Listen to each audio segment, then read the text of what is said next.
عبداللہ ابن شکیر رضی اللہ تعالیٰ عنہ فرماتے ہیں کہ ایک مرتبہ جب رسول اکرم صلی اللہ علیہ وسلم نماز پڑھ رہے تھے تو میں اس کمرے میں گیا.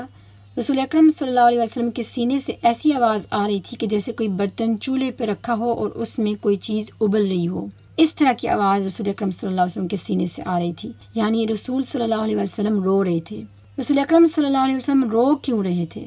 کیونکہ جب آپ اللہ تعالیٰ کو یاد کرتے ہیں، اللہ تعالیٰ کی بڑائی، اس کی عظمت کو یاد کرتے ہیں، اس کی مہربانیوں کو یاد کرتے ہیں کہ ہم کتنے گناہوں پر گناہ کرتے جاتے ہیں، اس کی ذات کو ناراض کرتے ہیں، لیکن اللہ تعالیٰ کتنا عظیم ہے کہ پھر بھی ہمیں نواز رہا ہے. ہم اس زمین میں سانس لے رہے ہیں، زندگی گزار رہے ہیں. جب آپ آدھی رات کو اٹھ کر نماز پڑھتے ہیں اور اپنی کوتاہیوں، اپنے گناہوں کو یاد کرتے ہیں، ریکلیکٹ کرتے ہیں اور یاد کرتے ہیں کہ کیسے آپ نے کسی کے ساتھ کچھ برا کیا یا آپ نے اللہ تعالیٰ کے حقوق میں جو کوتاہیاں کی ہیں، تو آپ کو اپنا آپ اللہ تعالیٰ کے سامنے بہت چھوٹا اور ہیوملیٹڈ محسوس ہوتا ہے.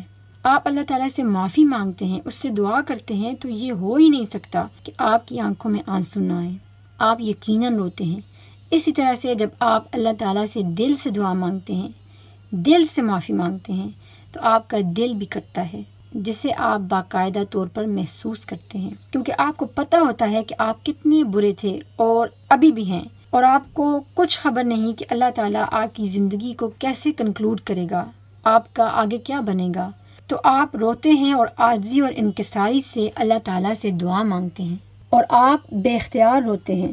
اور جو لوگ اللہ تعالیٰ کے سامنے اکیلے میں روتے ہیں وہ یقیناً خوش نصیبوں میں سے ہیں. اگر کسی شخص کے لیے اللہ تعالیٰ کے سامنے رونا مشکل ہو رہا ہو، یعنی اسے رونا نہ آتا ہو، تو اسے چاہیے کہ وہ فیک کرے، یعنی جھوٹ موٹ کر رونے کی کوشش کرے اور اپنے آپ کو کنونس کرے کہ آپ اللہ تعالیٰ کے ڈر سے رو رہے ہیں، کیونکہ اس بات کو بہت انکریج کیا گیا ہے، اس کی ترغیب دی گئی ہے کہ آپ اللہ تعالیٰ کے سامنے روئیں اور اپنے گناہوں کی معافی مانگیں. اس لیے اگر رونا نہ آئے تو رونے کی کم از کم کوشش کریں. کچھ عرصہ اگر آپ کوشش کریں گے تو اللہ تعالیٰ آپ کو یہ توفیق بھی عطا کر دے گا کہ آپ خالص آنسوؤں سے اس کے سامنے رونے لگیں گے انشاءاللہ. اگر آپ روئیں اور آپ کی آنکھ سے آنسو گریں تو آپ کو اس کا کیا فائدہ ہے؟ اللہ تعالیٰ کے نبی محمد صلی اللہ علیہ وسلم نے فرمایا کہ 2 آنکھیں جہنم نہیں دیکھیں گی. یعنی اگر میری آنکھیں جہنم نہیں دیکھیں گی تو مطلب یہ ہوا کہ میں جہنم میں نہیں داخل کی جاؤں گی، یعنی کہ میں جنت میں جاؤں گی انشاءاللہ. حدیث میں ہے کہ 2 آنکھیں جہنم نہیں دیکھیں گی. ان میں سے ایک وہ کہ جو اللہ تعالیٰ کو یاد کرے اور آنکھ سے آنسو نکل آئے. اللہ تعالیٰ کے خوف سے رونا آپ کے جہنم سے بچنے کا وائٹ کارڈ ہے کہ آپ جہنم میں نہیں بھیجے جائیں گے انشاءاللہ اور جنت میں داخل کیے جائیں گے انشاءاللہ. اگر آپ کو رونا نہ آئے تو پھر بھی زبردستی اللہ کے سامنے رونے کی کوشش کریں، اور آپ فرض کریں کہ آپ اللہ تعالیٰ کے خوف سے رو رہے ہیں، تو انشاءاللہ آہستہ آہستہ ایک وقت آئے گا کہ جب آپ کو واقعی میں اللہ کے خوف سے رونا آئے گا.